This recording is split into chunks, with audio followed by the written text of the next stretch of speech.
Morning all, welcome back to the channel. I brought you out, it's a lovely day today, especially for November. And I've brought you to a place called what was formerly Oats Mill, or Murgatroyd Mill as it was also known. That was built around 1847 by John Murgatroyd, and at the time it was one of the biggest worsted mills in the West Riding of Yorkshire. As years went by, obviously the businesses, the worsted business went south, and the mill was divided up into separate units. Now I'm going to take you back to February 1989, and let's let you have a look. I'm going to try and put some photographs on later on how the mill used to look, and yeah. So it's February 1989, and we had some information that there's going to be some break-ins at the mill. So basically, we set up some observations.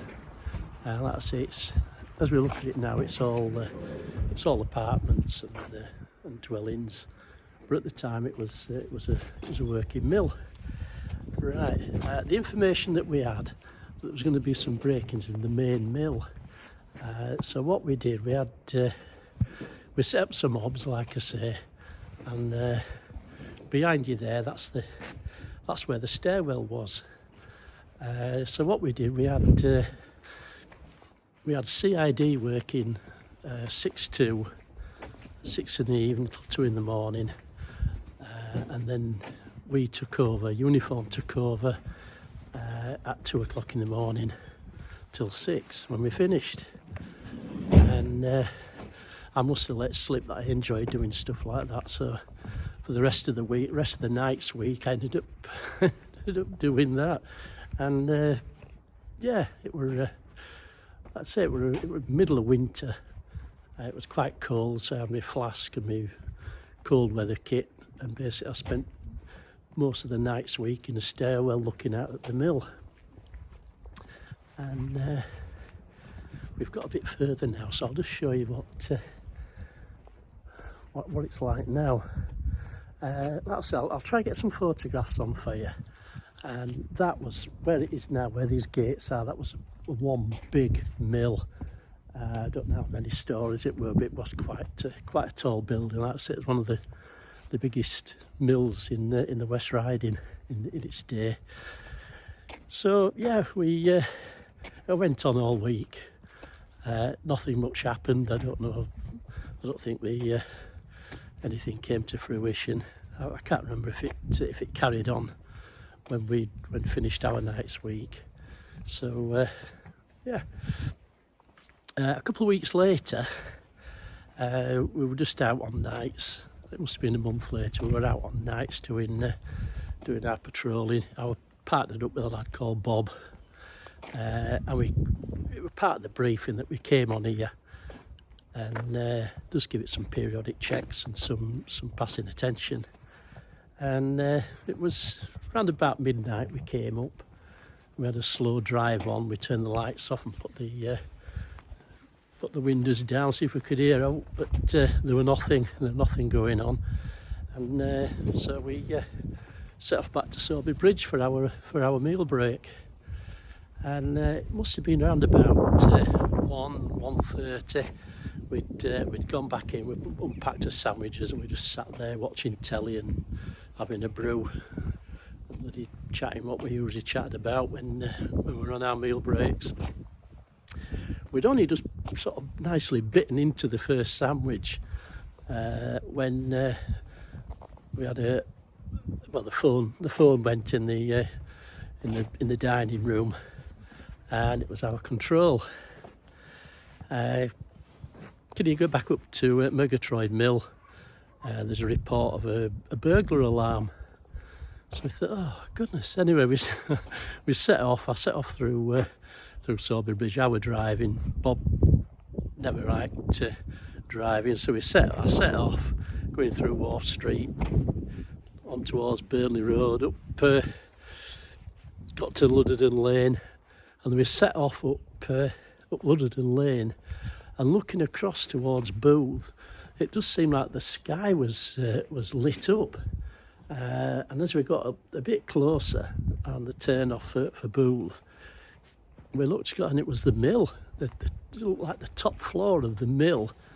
That's where the gates were. The top floor of the mill there was just fully ablaze. And as we got here, I think the neighbours had already called for the fire brigade to come out. So yeah, we got here and we just began sealing the area off. The fire brigade were pretty quick and they got here pretty sharpish. I think there were 3 or 4 tenders, 3 or 4 fire engines that turned up, and they started cracking on, doing the best they could, trying to fight the fire. But like I say, from 1847 onwards, the floors had been soaked in oil, and once the fire brigade reckoned that it had been smouldering along away there for quite a while, and it probably weren't visible. But then once it got going, with the oil-soaked floors, off it went. They had no chance. We were just playing a containment game really with the fire service, just trying to stop it from spreading to other buildings. Yeah, so that was us for the rest of the shift. At various times during the night or during the incident, we had quite a few people turning up. The press turned up, there were senior fire officers, and a few more bobbies turned up to help us contain the area. Nearby neighbours from a bit further on, they were turning up. But I think the saddest part of it all was we had some of the tenants turning up who had units there. And what you've got to understand, they'd put all the money and all the time and effort into building up a business in these in this industrial units. One of them I felt really, really sorry for. It were a young lass who just set up a bridal gown business, and I just stood and watched. She, poor lass, she were in tears, and it was just an awful thing to witness. All her business had gone up in the space of a few hours, and yeah, that was quite sad. Yeah, but it's, as time went on, they did have to demolish quite a lot of the building on that side of the road, and like I say, I'll try and get some photographs on if I can learn how to do it.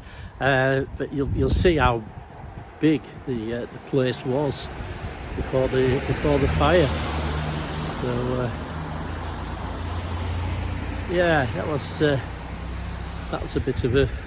bit of an incident. And like I say, it's going back to 1989 now, and it's as it is now. Most of the they're all apartments. People live in there now. And when I finally finished in the police, I did work for an estate agent and showed 1 or 2 people around the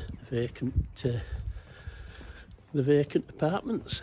So I'll just have another look down here and just see the extensive. You can just about make out how it was. I mean, where the chimney is there, that was all part of the mill. And on here, this is all new. This is what was demolished. And yeah, as you can see, it was a massive mill. That was quite a regular thing actually when these old mills became empty or the businesses closed, especially in Halifax, or anywhere else. Well, there's old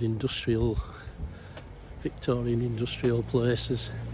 they somehow set alight, whether on purpose or by accident. But yeah, at least, you know, they have made a good job at making it into something. It's not a business, but it's people's homes now. So yeah, and let's have a look, see if I've missed anything. Do make notes. I think we've covered everything there. Yeah, so that was Murgatroyd Mill, or Oatsroyd Mill as it also is also known, and that's, you know, if you've get any information that I haven't mentioned on here, some of your locals will know more about the mill than I did, and just let us know. Just leave us a comment, tick the box for like and share it if you want. So yeah, I say I'm going to go back home, have another walk around. It's a cracking day. I mean, compared to yesterday, it's absolutely gorgeous. But yeah, okay then. That's the end of this one. I look forward to making some more. Like I said, I'm not a professional movie maker, and you won't get any music or anything, any other special effects, because basically I don't know how to do it. So yeah, hopefully I'll learn how to put some photographs, and I'll show you what the site looked like before that fire back in February 1989. Okay, thanks a lot for watching, and take care of yourselves. Ta-ra now.